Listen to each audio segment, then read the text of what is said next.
உலகத்திலே ரொம்பவும் ஆபத்தான ஆயுதம் எது தெரியுமா? ஒருத்தன் மேல வீசப்படுற அவமானம். அந்த அவமானத்தை ஒருத்தன் எப்படி எடுத்துக்கிறான் அப்படிங்கிறத பொறுத்து தான் அவனோட சாம்ராஜ்யம் முடிவாகுது. 1992ல நாளைய தீர்ப்பு. ஒரு டைரக்டரோட பையன் அப்படிங்கிற அடையாளத்தோட வந்த 18 வயசு பையனை பார்த்து அன்னைக்கு பத்திரிகைகள் எழுதின விமர்சனம், இவனுக்கு மூஞ்சி சரியில்லை, முடி சரியில்லை, இவெல்லாம் எப்படி ஹீரோ ஆவான். ஆனா அந்த விமர்சனங்கள் அவன் சுமையா நினைக்கல, ஒளி அடிகளா நினைச்சான். 30 வருஷங்களுக்கு பிறகு இன்னைக்கு தமிழ்நாட்டோட மூளை முடுக்கெல்லாம் உச்சரிக்கப்படுற ஒரே பேரு, பாக்ஸ் ஆபீசர் நிர்ணயிக்கிற ஒரே முகம், தளபதி விஜய். வணக்கம் மக்களே, இது லோகன் டாக்கீஸ். இன்னைக்கு நாம பார்க்க போறது விமர்சனங்களை உடைச்சு பாக்ஸ் ஆபீஸ் மான்ஸ்டரா உருவெடுத்து இன்னைக்கு லட்சக்கணக்கான தொண்டர்களை வழி நடத்தும் தலைவனா விஸ்வரூபம் எடுத்த தளபதியோட கதை தான். இது தளபதியோட மெகா எபிசோடு. வாங்க வீடியோக்குள்ள போகலாம். விஜய்க்கு முதல் 5 படங்கள் எதிர்பார்த்த அளவுக்கு போகல. ஆனா விக்ரமன் இயக்கத்துல வந்த பூவே உனக்காக படம் அவருக்கு ஒரு மிகப்பெரிய பிரேக். அதுவரை விமர்சிக்கப்பட்டவரை குடும்பங்கள் கொண்டாடும் நாயகனா மாத்தினது அந்த படம் தான். அவரோட மிகப்பெரிய பலமே எமோஷனல் ஆக்டிங். துல்லாத மனம் துள்ளும் கிளைமேக்ஸ்ல அவர் அழுகிற சீன் ஆகட்டும், தெரியலையோ படங்கள்ல தன் குடும்பத்துக்காக தவிக்கிற தவிப்பாகட்டும்,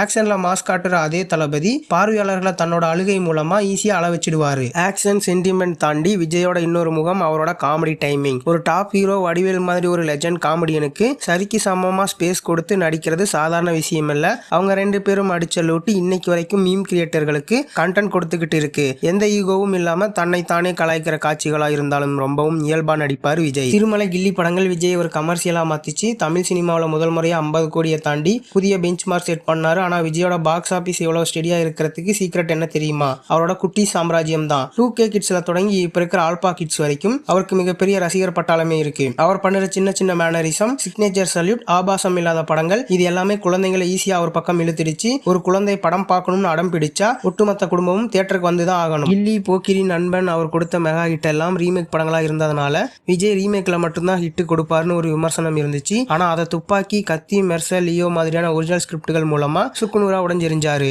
இன்னொரு ஆச்சரியம் என்னன்னா, விஜய் ஒரு ஈகோ இல்லாத மல்டி ஸ்டார் நாயகன். ஜில்லால மோகன்லால், மாஸ்டர்ல விஜய் சேதுபதி, லியோல சஞ்சய் தத், அர்ஜுன் மற்ற பெரிய நடிகர்களுக்கு சமமான ஸ்கிரீன் பேஸ் கொடுக்க அவர் என்னைக்குமே தயங்கினது கிடையாது. கமர்ஷியல் படங்கள் மட்டும் இல்லாம புது முயற்சிகளுக்கும் அவர் எப்போதுமே ரெடி. புலி மாதிரியான ஃபேண்டசி, சங்கர் இயக்கத்துல நண்பன், சமீபத்துல வெங்கட் பிரபு இயக்கத்துல கோட் படத்துல டிஏஜிங் டெக்னாலஜின்னு ரிஸ்க் எடுக்க அவர் தயங்கினதே இல்ல. அது மட்டும் இல்லாம அவரோட குரல் துப்பாக்கி படத்துல கூகுள் ஆரம்பிச்சு ரஞ்சிதமே விசில் போடு வரைக்கும் அவர் பாடின பாட்டு எல்லாமே சார்ட் பஸ்டர். ஒரு ஹீரோவா மட்டும் இல்லாம தன்னோட குரல் மூலமாவும் பாக்ஸ் ஆபீஸை ஹைப் பண்ணக்கூடிய பிசினஸ் மூளை அவருக்கு உண்டு. எம்ஜிஆர், சிவாஜி, ரஜினி, கமலுக்கு பிறகு தமிழ் சினிமா கொண்டாடிய மிகப்பெரிய ரைவல்ரி விஜய் அஜித். பகவதி விசஸ் வில்லன்ல தொடங்கி வாரிசு துணிவு வரைக்குமே ஒவ்வொரு ரிலீஸும் திருவிழா தான். சமீபத்து வருடங்கள்ல விஜயோட படத்தேர்வுகள் வேற லெவலுக்கு போச்சு. லோகேஷ் கனகராஜ் இயக்கத்துல மாஸ்டர் படத்துல ஒரு குடிகார ப்ரொஃபஸராகவும், லியோ படத்துல வைலண்டான பார்த்திபனாவும் எந்த ஈகோவும் இல்லாம ரகடா இறங்கி அடிச்சாரு. ஒரு மாஸ் ஹீரோவும் சினிமாட்டிக் யூனிவர்ஸுக்குள்ள பர்ஃபெக்டா செட் ஆக முடியும்னு நிரூபிச்சாரு. ஒரு காலத்துல சில ஆயிரங்கள் சம்பளம் வாங்கின விஜய் இன்னைக்கு இந்தியாவிலேயே அதிக சம்பளம் வாங்கும் நடிகர். ஓவர்சீஸ்ல எந்த பேன் இந்தியா ப்ரமோஷனும் இல்லாம பல 100 கோடிகளை வசூலிக்கும் ஒரே ஆள். திரையில ஆக்ஷன் தெரிக்க விடுற விஜய் நிஜ வாழ்க்கையில ரொம்பவும் அமைதியான இன்ட்ரோவர்ட்.